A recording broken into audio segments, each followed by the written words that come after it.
Buenas, el día de hoy mi grupo conformado por Roy Escobar, Sebastián Payares, Jonathan Vargas, Alberto García y mi persona Eduardo Orozco les vamos a hablar sobre los regímenes alimenticios. Pero primero veamos qué es la dietoterapia. La dietoterapia se define como la adaptación de la alimentación a las distintas alteraciones metabólicas y o digestivas producidas por la enfermedad y se realiza a través del uso equilibrado y metódico de los alimentos. Básicamente, ¿qué es la dietoterapia? Esta es la encargada de adecuar nuestra dieta, nuestra alimentación normal a una patología que pueda presentar un paciente. ¿Qué sucede? El médico es el que prescribe un régimen alimenticio y en asociación con el nutricionista tienen que tener en cuenta ciertos aspectos, como lo son el diagnóstico de la enfermedad, su función digestiva, las alteraciones y el momento evolutivo en la que puede estar la enfermedad, el estado nutricional del paciente, aquellas recomendaciones nutricionales que uno como nutricionista propone, cuáles son los hábitos alimentarios del paciente e intolerancias, las modificaciones en relación al régimen normal y por último las interacciones entre nutrientes y fármacos. Ahora sí, lo que se puede definir como régimen normal es aquel que nos proporciona una alimentación suficiente, armónica y adecuada. Esta nos proporciona energía, proteínas, vitaminas, minerales, entre otros, en cantidades suficientes para poder satisfacernos de una de las necesidades que presenta cada individuo. ¿Cuál es el objetivo de la dieta normal? Es mantener a una persona en un estado nutricional adecuado, minimizando los riesgos de enfermedad. Básicamente, la dieta normal no es la dieta común o es la dieta de todos los días, es aquella que como individuos nos sirve para estar en un buen estado de salud.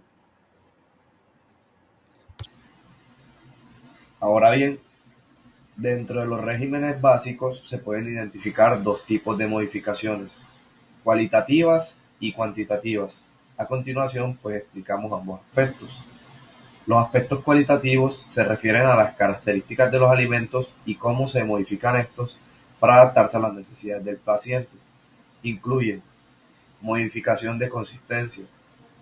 En estas se aplican variaciones texturales en los alimentos y también se aplican cambios en las características físicas de los alimentos mediante operaciones culinarias. Algunos ejemplos de consistencia son blando, que son para personas con falta de piezas dentarias; papilla para personas con disfagia; líquido para pacientes en posoperatorio. Tenemos también modificación de digestibilidad. Se ajustan los alimentos para facilitar su digestión, lo que puede incluir la lesión de ingredientes mucho más fáciles de digerir para la persona que los vaya a consumir. También tenemos modificación de horario. En esta se busca aumentar la frecuencia de las comidas, especialmente en el área de nutrición clínica, para adaptarse a las necesidades tanto energéticas y de tolerancia del paciente. Luego, pues tenemos los aspectos cuantitativos. Estos aspectos se refieren a la cantidad de alimentos y cómo se ajustan según las necesidades que tenga pues nuestro paciente. Incluyen modificación del volumen. Esto encontramos volumen total, que es la cantidad de alimentos sólidos y líquidos consumidos durante el día. Volumen parcial, que es la cantidad de alimentos consumidos en cada horario de comida. Y se pueden establecer volúmenes aumentados, normales o disminuidos según la necesidad que tenga el paciente. Aporte nutritivo. En este se ajusta la cantidad de nutrientes en la dieta para satisfacer las necesidades específicas del paciente. Modificación de la temperatura y cocción. Es donde los alimentos pueden servirse a diferentes temperaturas para mejorar la aceptación y digestibilidad, y también se pueden modificar los métodos de cocción para hacer los alimentos mucho más digestibles. Estos aspectos pues son fundamentales para adaptar la alimentación a las necesidades específicas de cada individuo, especialmente como mencioné anteriormente, pues en el área de nutrición clínica. Bueno, dentro de los diferentes regímenes encontramos el líquido, que este consiste en pasar todos los alimentos posibles del estado sólido al estado líquido, este con el objetivo de evitar el estímulo del tracto intestinal sobre todo a los pacientes que tienen enfermedades o tienen estos trastornos, ya sea de deglución, de estenosis esofágica o de cáncer esofágico. Entonces, lo que pasa aquí es que se va dando de forma, ya sea vía oral o por sonda, fraccionado, digamos, cada 2 horas, de 50 a 300 cc, dependiendo del caso del paciente. Dentro de estos diferentes regímenes líquidos encontramos algunas variaciones. Encontramos el hídrico, que este se da principalmente para hidratar, ya sea con agua, edulcorantes y, y aromatizantes. Encontramos también el líquido sin residuos, que este lo que hace es que se restringe completamente la celulosa, el tejido conectivo, la lactosa, los alimentos irritantes y que estimulen el tracto gastrointestinal. Uno de los ejemplos que podemos ver aquí es la gelatina. También podemos encontrar quesillos, el té, entre otros. Estos regímenes se dan con indicaciones más que todo en postoperatorios o preparaciones para operaciones intestinales, como la colonoscopía o digamos algunas condiciones agudas intestinales, entre otras. También tenemos la variante del líquido liviano, que esta, a diferencia de la anterior, se restringe parcialmente la celulosa, el tejido conectivo, las grasas saturadas, los alimentos que irritan, que son irritantes y o estimulantes, y básicamente es casi lo mismo en cuanto a las indicaciones.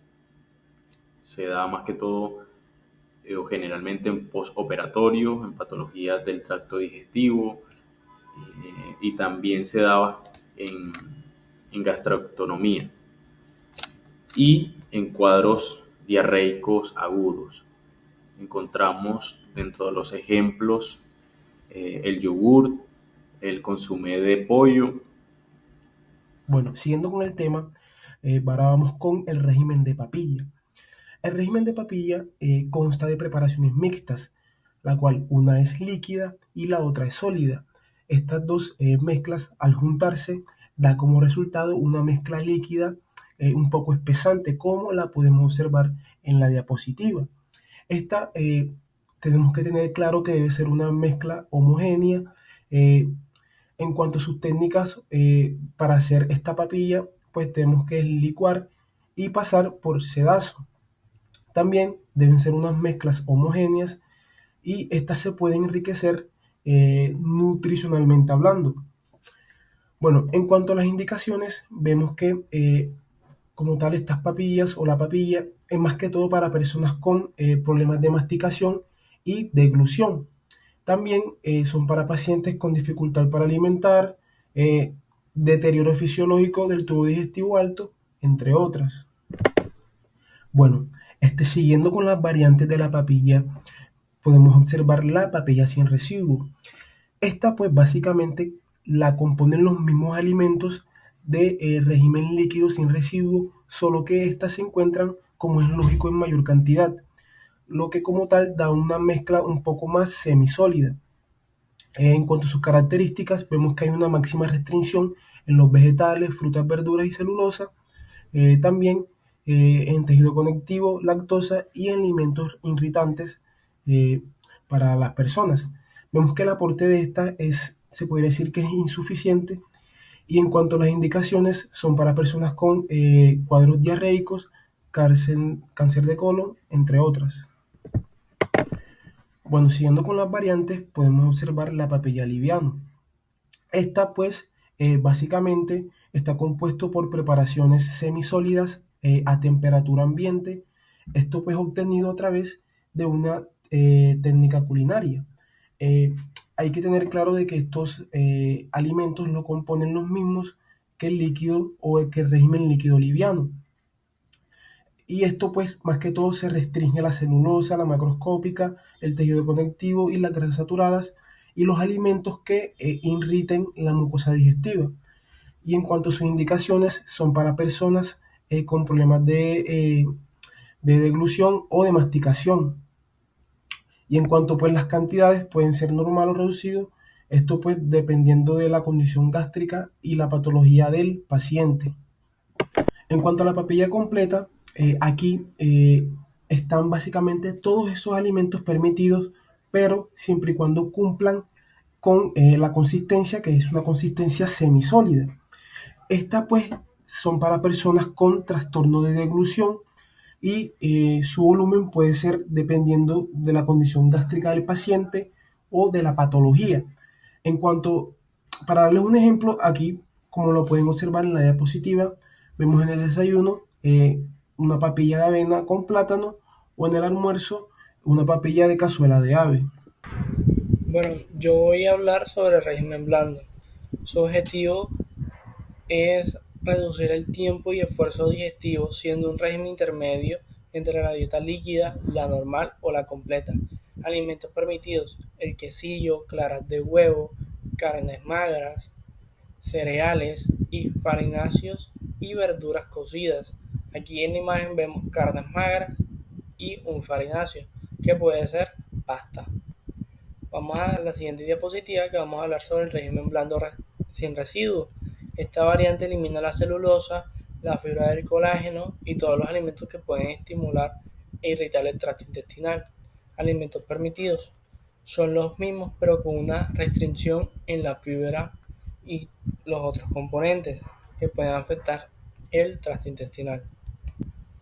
El régimen blando liviano consiste en un alimento y preparaciones de consistencia blanda, ya sea de forma natural o mediante técnicas culinarias como cocción prolongada, picado fino o molido. Los mismos alimentos permitidos, pero de una cocción más prolongada. En alimentos blandos completos vamos a ver una gran variedad de alimentos que se pueden ser crudos o cocidos, pero son fáciles de masticar y de digerir. Se permite una mayor variedad de verduras y frutas, aunque estas deben de ser bien cocidas o maduras. Alimentos permitidos, aquí va a cambiar en la mayoría: cereales refinados, verduras cocidas y sin piel, frutas cocidas o puré, carnes magras, pescados blancos y lácteos bajos en grasa. Ahora vamos a hablar sobre el régimen de digestibilidad normal. Está constituido por todas las clases de alimentos, exceptuando solo aquellos en los que no se puede modificar su consistencia normal. El aporte nutritivo son suficientes en el total de sustancias nutritivas. Las indicaciones: los regímenes de digestibilidad completa, cualquiera sea su consistencia, se prescriben en general en patología que ocasionan trastorno de deglución o ciertos grados de estenosis a niveles del tubo digestivo. Son regímenes utilizados para verificar o colaborar a establecer el diagnóstico de un estado patológico específico. Su prescripción está basada en sintomatología específica, alimentos o sustancias que interfieren en determinaciones de laboratorio o exámenes radiológicos. Muchas gracias.